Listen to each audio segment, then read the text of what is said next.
میرے حبیب کریم سید عالم صلی اللہ علیہ وسلم نے فرمایا، اللہ کریم نے بندے کو، مخلوق کو پیدا کرنے سے پہلے جو تحریر سب سے پہلے لکھی تھی نا، اللہ نے اپنے پاس جو جملے سب سے پہلے لکھے تھے بندے بنانے سے بھی پہلے، وہ فکر یہ تھے کہ ان رحمتی سبقت اعلی غضبی، رب کریم نے لکھا تھا بے شک میری رحمت زیادہ ہے، میرا غضب زیادہ نہیں ہے۔ اس نے لکھا تھا کہ میری رحمت ہمیشہ میرے غضب پر غالب رہے گی، غلبہ رحمت کا ہے۔ سنیں بڑی پیاری حدیث، بڑی خوبصورت حدیث، کنز المال میں دیگر کتب احادیث میں ہے۔ حضرت ابو ہریرہ رضی اللہ تعالیٰ عنہ فرماتے ایک بابا جی نبی پاک کی بارگاہ میں آئے، اور جب وہ واپس جانے لگے تو میں نے عمر پوچھی تو عمر تھی 96 سال۔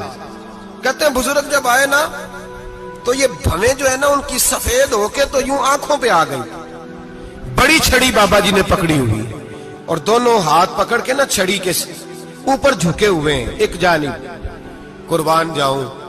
کہتے ہیں جب وہ بزرگ مسجد میں داخل ہوئے تو میرے رسول نے کھڑے ہو کے استقبال فرمایا، کھڑے ہو، اور نبی کریم صلی اللہ علیہ وسلم نے آگے بڑھ کے بابا جی کو بازو سے پکڑا اور بٹھایا۔ حضور بیٹھ گئے، کہا بزرگوں کیسے آئے ہو؟ تو کہتے ہیں وہ بابا جی بات کرتے تو آنکھ کھول کے پہلے حضور کا چہرہ دیکھتے، پھر وہ بات کرتے تو ان کے لب و لہجے کے اندر بڑی پریشانی، بڑی تکلیف، بڑی مایوسی۔ عرض کرنے لگے یا رسول اللہ، حضور زندگی ساری گناہوں میں بیت گئی ہے، حضور غلطیاں ہی غلطیاں، یاد ماضی عذاب ہے، یا رب چھین لے مجھ سے حافظہ میرا۔ اے اللہ کے رسول بڑی لمبی فہرست ہے، پاپ ہی پاپ ہے، کالے سیاہ دفتر ہے۔ یا رسول اللہ صلی اللہ علیہ وسلم جب پلٹ کے دیکھتا ہوں حضور مجھے نیکی دکھائی نہیں دیتی۔ حضور اس عمر میں آپ کا ایک صحابی ملا ہے، اس نے بات سمجھائی ہے تو تھوڑا خیال آیا ہے، لیکن یا رسول اللہ صلی اللہ علیہ وسلم اب میرا وجود بیکار ہو گیا ہے، حضور بوڑھا ہو گیا ہوں۔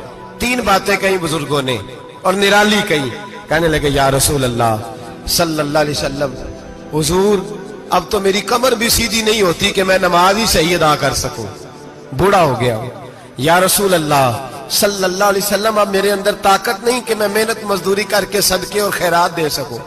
یا رسول اللہ صلی اللہ علیہ وسلم اب میں تلوار لے کے جہاد بھی نہیں کر سکتا، حضور نہ میں لمبی نمازیں پڑھ سکتا ہوں، آقا نہ میں صدقات و خیرات دے سکتا ہوں، محبوبہ نہ میں دین کے لیے کوئی جہاد کر سکتا ہوں، بیکار وجود ہے، بیکار بیکار وجود کو تو گھر والے برداشت نہیں کرتے، بچے دعا کرتے ہیں یا اللہ ابا جی کو پردہ دے دے، اماں کو پردہ دے دے، بیکار ہو گیا ہوں، اور آج آیا ہوں تو مجھ بیکار کو میرا رب قبول کر لے گا؟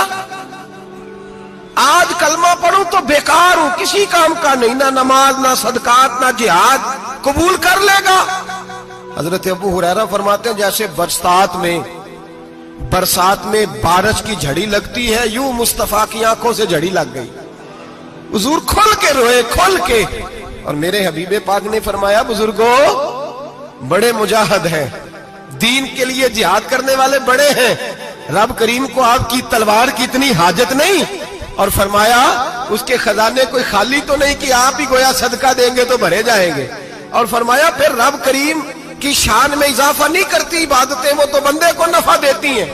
میں بزرگوں نہ آپ جہاد کریں، نہ آپ صدقات دیں، لا لمبی نمازیں پڑھیں، آپ صدق دل سے آ جائیں، اللہ کے رسول کا وعدہ ہے رب آپ کو بغیر حساب کتاب جنت عطا فرما دے گا۔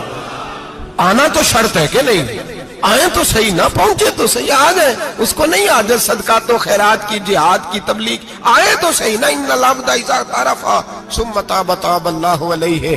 میرے حبیب نے فرمایا بندہ جب رو کے کہتا ہے نا یا اللہ غلطی ہو گئی معاف کر دے، فرمایا میرا مالک اسے فوراً ہی معاف فرما دیتا ہے۔ تو آ تو صحیح، تو آتا ہی نہیں، تو آ ہی نہیں رہا، تو گھر میں بیٹھا ہوا ہے، تو سویا ہوا ہے، تو دکانداری کر رہا ہے، تو پیسے گن رہا ہے، تو آیا ہی نہیں، آ تو صحیح۔ بلکہ میرے نبی پاک فرماتے ہیں جب اللہ پاک کا بھاگا ہوا غلام آتا ہے پھر تو اللہ زیادہ راضی ہوتا ہے، پھر تو اللہ زیادہ راضی ہوتا ہے، زیادہ راضی ہوتا ہے، تو آ تو صحیح، پہنچ تو صحیح۔ بلکہ صوفیاء تو اور بات کرتے ہیں، وہ کہتے ہیں تو کبھی بھول کے بھی رب رب کرے تو اللہ تو اسے بھی قبول کر لیتا ہے، بھول کے۔ ملا رومی کہتے ہیں بنی اسرائیل کا بندہ ہے،